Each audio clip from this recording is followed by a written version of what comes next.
Hi everyone. Okay, so today I'm going to take you through an app called Mood Notes. It's effectively a mood tracker app, and it helps you track your mood. It helps you develop sort of more healthy thinking, erring on the positive and energized side as opposed to the negative and dull side. So I think in this current environment with COVID still going on, it's actually really good to help you understand how your mood is tracking over time and help you get out of that issue. Just a note on its pricing before we continue. It is also renewed at I think it's, let me have a look, £38.99 in GBP. You have a 7-day free trial, or there's an option for a monthly subscription of £9.99. So I'm just going to show you also how to get through the screens so that you can get to the free entries and try as well. Okay, we start with choosing an avatar, a face, or whatever it is. Oh, by the way, at this stage, you might get a pop-up, which basically says if you haven't subscribed yet, oh, let me give you a discount. So just to get through this so that we can get to our 5 entries, if you just press the cross on the top left-hand side of the screen, and that gets rid of it. Okay, so let's get started. So first thing you do, press the plus to bring up the screen to describe how you are.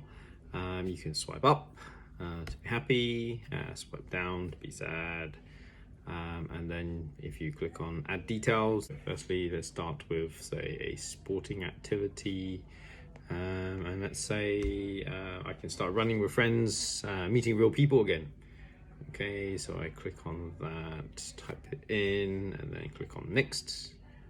And then this next screen is where you select your emotions, your feelings. So whichever ones are relevant to you at the time, then you just click on those and then go to the next screen. So it could pop up with any number of questions, and in this case it's saying what else could you do to cheer up another person. So I could encourage others to join our running group. Okay, now let's do a negative one. Okay, so let's go for travel. Can't travel due to COVID, so I'm very sad. Apps asking what contributed to the negative feelings, and due to the news recently saying we're not out of COVID yet. So there's a range of traps described.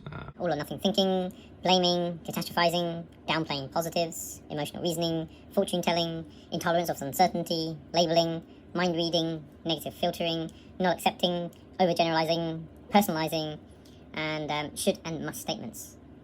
So once you've selected your traps, it will ask you a simple question, was there a way to avoid thinking traps in that situation?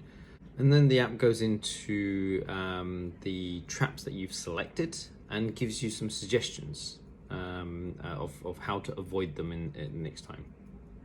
So I'll go through each one and I'll just read off the screen here. So all or nothing thinking. So remember that describing people or events in all or nothing terms is rarely accurate. When we think in such extremes, we tend to feel in extremes as well. Instead, recognize there is usually a middle ground.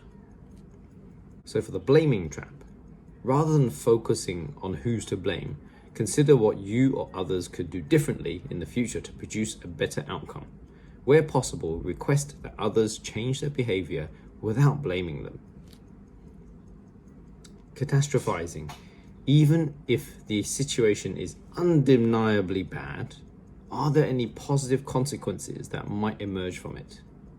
Downplaying positives. So some downplay their positive qualities for fear that they would otherwise appear arrogant or conceited. Consider whether quietly acknowledging your strengths and accomplishments, even if only to yourself, would really create this impression.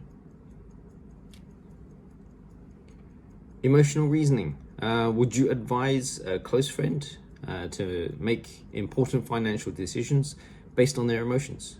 If not, consider the wisdom of allowing the emotions to guide any of the important decisions and judgments you make.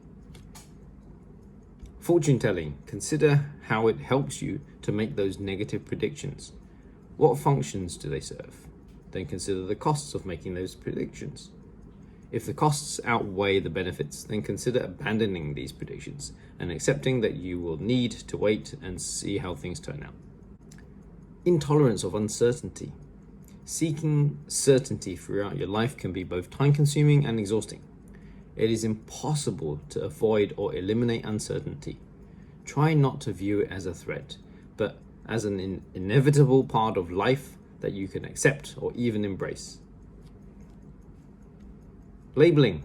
Examine the evidence both for and against the negative labels you're applying to yourself and others.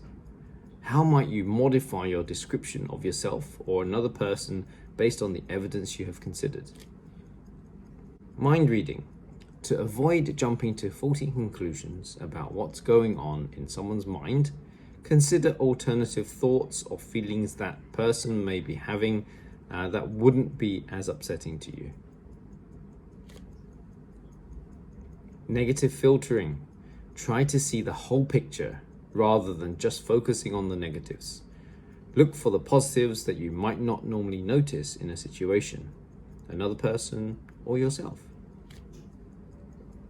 Not accepting. Remember that acceptance often means willingness to experience and tolerate discomfort until you feel differently about a situation. Overgeneralizing. Counter overgeneralizing by looking for exceptions. Are there instances or situations that differ from what is happening now? If so, what does that say about the broad conclusions you're drawing? Personalizing.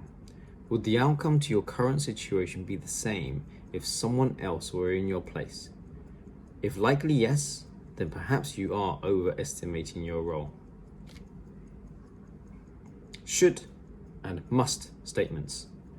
Mistaking what we want with what we need can contribute to our unhappiness. Instead of telling yourself that something must or should happen, for example, I must succeed, try thinking of it as a preference. I prefer to succeed. How do your feelings change when you think in this less extreme way? It goes into the next screen, which, as an example here, was there a way to avoid thinking traps in this situation? And what I've put is, well, it's short term, COVID is nearly over, we'll be back to normal soon. So providing a degree of sort of positivity to the situation. And then you get the opportunity to reassess your feelings. So you can then change the scale up and down or a certain percentage. Okay, so that's Mood Notes. So those are all my opinions. I hope you enjoyed it. I don't have any affiliation with the company, no discount codes or nothing. So please try it and see what you think. That's all for now. So please like and subscribe and see you next time.